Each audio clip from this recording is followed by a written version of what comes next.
Pinag-usapan at viral nga ngayon sa 18 or SB19 fans sa kanilang Facebook post ang nasabi nga pong reaksyon nitong si Mr. Pure Energy Gary V. Hindi daw maikakaila na paborito at talagang tila sinusundan niya ang mga post ng SB19.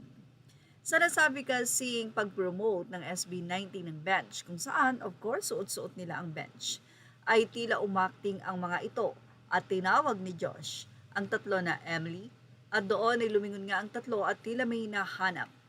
Well, doon nga sa comment section ay mapupuna at mapapansin ang nasabi nga pong reaksyon ni Gary V. Sa nasabi nga pong official SB19 Instagram, nakalagay doon ang caption na a new outfit from bench, that's all you need today. Anyway, narito po yung naging comment ni Sir Gary V. Ilang halakhak at palakpak ang kanyang naging caption or ang naging komento. Samantala, nagkaroon naman ito ng iba't ibang reaksyon sa mga fans or sa netizen. Well, ang galing daw kasi talagang umakting at diba ganap na ganap nga daw, sabi ng mga fans. At mula sa Facebook post ni I Want You SB19.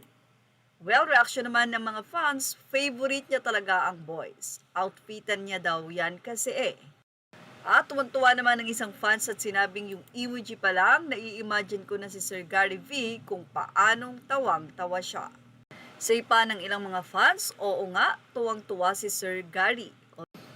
Talaga naman pong paborito ni Gary V ang SB19. Samantala, ibinahagi naman ng SB19 2 days ago ang kanilang mga photo sa Japan, kung saan isang Japanese din ang makikitang nag-comment sa nasabing post sa IG ng SB19.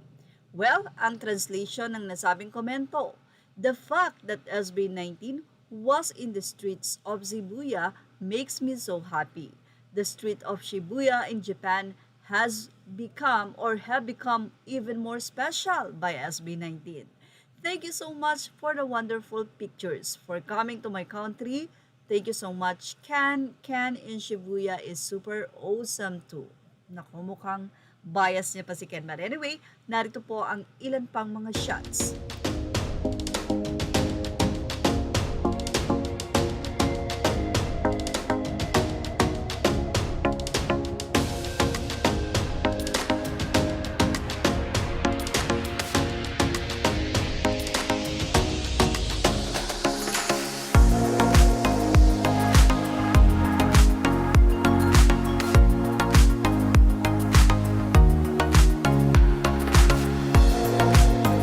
Images are all credit to the rightful owners, SB19 Instagram. Thank you for watching. Please like, share, and subscribe.